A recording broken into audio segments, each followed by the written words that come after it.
Hello friends, एक बार फिर से वेलकम है आपका मेरे यूट्यूब चैनल के ऊपर। तो गाइस, आज हम जो बात करने वाले हैं वो एक बिजनेसमैन की एटीट्यूड के ऊपर बात करने वाले हैं कि जो एक बिजनेसमैन होता है ना, उसका एटीट्यूड क्या होता है। एक बिजनेसमैन बनने के लिए आपके पास क्या क्या ऐसा नज़रिया होना चाहिए जिसकी वजह से आप अपने बिजनेस को ग्रो कर सकते हैं, अपने बिजनेस के अंदर सक्सेस हो सकते हैं। तो गाइस, एटीट्यूड का मतलब ये होता है कि आपका नज़रिया क्या है, आप किस नज़र से इस दुनिया को देखते हैं। एटीट्यूड एटीट्यूड का मतलब होता है नजरिया। तो बिजनेसमैन का सबसे पहला जो एटीट्यूड आता है वो आता है बिजनेसमैन एटीट्यूड। यानी अगर आप एक बिजनेस कर रहे हैं और उस बिजनेस के अंदर आप सक्सेस होना चाहते हैं, उस बिजनेस के अंदर आप ग्रो करना चाहते हैं, तो आपका एक बिजनेसमैन का एटीट्यूड होना चाहिए। अब बिजनेसमैन के अंदर सबसे पहला आता है आपका टॉकिंग वे। तो गाइस, आपका टॉकिंग वे इतना बेस्ट होना चाहिए, आपका बिहेव इतना अच्छा होना चाहिए कि सामने वाला आपको देख के आपके ऊपर अट्रैक्शन हो जाए कि यार पर्सन बोलने में बहुत अच्छा है, उसका टॉकिंग वे बहुत अच्छा है। कि कोई भी जो बड़े से बड़े बिजनेसमैन है वो किसी भी पर्सन से बदतमीजी से बात नहीं करते हैं, वो हमेशा उनका जो टॉकिंग वे एकदम बेस्ट रखते हैं। उसके बाद उनका जो ड्रेसिंग सेंस है वो भी एक प्रोफेशनल तरीके से रहता है, और उनका बिहेव, उनका एटीट्यूड बहुत सरल और स्वभाव होता है, वो विनम्र होते हैं, है ना। यानी अगर आप को एक बिजनेसमैन बनना है तो सबसे पहले आपका टॉकिंग वे आपका बेस्ट होना चाहिए। आपका टॉकिंग वे एकदम, जितना बेस्ट आपका टॉकिंग वे होगा ना, उतना ही आप बहुत अच्छी तरीके से अपने बिजनेस को ग्रो कर पाएंगे। दूसरा जो एटीट्यूड होता है गाइस, वो होता है लर्निंग एंड लिसनिंग एटीट्यूड। यानी एक बिजनेसमैन हमेशा लर्निंग के ऊपर फोकस करता है। जितना ज्यादा बिजनेसमैन लर्निंग करेगा अपने बिजनेस के अंदर, उतना ही ज्यादा उसका बिजनेस अपग्रेडेशन होगा, उतना ही ज्यादा अपडेट होगा। लर्निंग और लिसनिंग एक बिजनेसमैन का एटीट्यूड होता है कि जितना ज्यादा आप बिजनेस के अंदर सीखोगे और बिजनेस के बारे में सुनोगे, उतना ही ज्यादा आप लोगों का बिजनेस ग्रो करेगा। तो गाइस, अगर आप किसी भी बिजनेस में वर्क कर रहे हैं, आपका खुद का बिजनेस कर रहे हैं, जब तक आपका बिजनेस ग्रो नहीं करेगा, जब तक आप उस बिजनेस के बारे में सीखोगे नहीं, सुनोगे नहीं। तीसरा एटीट्यूड आता है guys, rejection face attitude. Rejection face attitude का मतलब ये होता है कि अगर आप कोई बिजनेस कर रहे हैं और उस बिजनेस को करने के बाद उसमें फेल हो जाते हैं, तो गाइस वो आपको रिजेक्शन आ जाती है। तो लाइफ में आप कभी असफल भी हो जाते हो ना, तो आपको असफल होने के बाद में भी आपको फिर से प्रयास करना है, यानी उस रिजेक्शन को फेस करना है।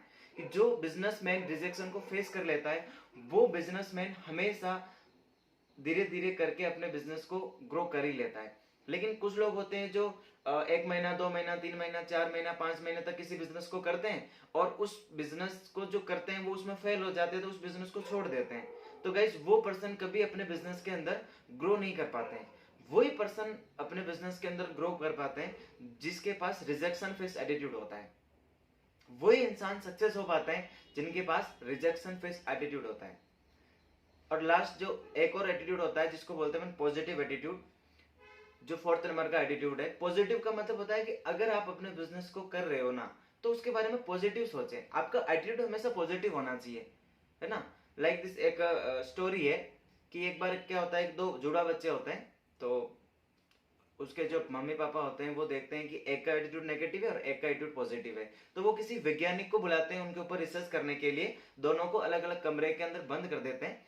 और जो नेगेटिव एटीट्यूड वाला पर्सन होता है, उसके कमरे के अंदर महंगे महंगे खिलौने रख देते हैं। हेलीकॉप्टर रख देते हैं, हाथी रख देते हैं, गुड़िया रख देते हैं, रिमोट वाली कार रख देते हैं। मतलब जैसी भी जितने भी ज्यादा महंगे महंगे खिलौने होते हैं, वो उस नेगेटिव एटीट्यूड वाले पर्सन के कमरे में रख देते हैं। और एक जो पॉजिटिव एटीट्यूड वाला पर्सन होता है, उसके कमरे में घोड़े की नाल लगा देते हैं। तो दोनों को एक कमरे में बंद कर देते हैं और रात भर रखते हैं।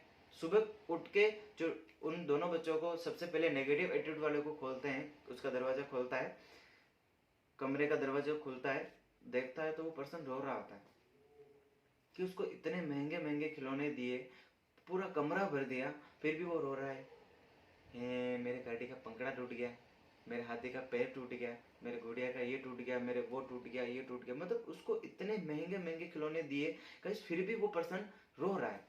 और एक पॉजिटिव एटीट्यूड वाला पर्सन था, उसका कमरा खोल के देखा तो वो दीवारों पे पेंटिंग बना रहा था। ओहो, मेरे पापा ने मेरे लिए घोड़े की नाल लाई इतनी है, तो मेरे पापा ने मेरे लिए घोड़े कितने लाए होंगे। तो गाइस, वो एटीट्यूड उसका सोचने का।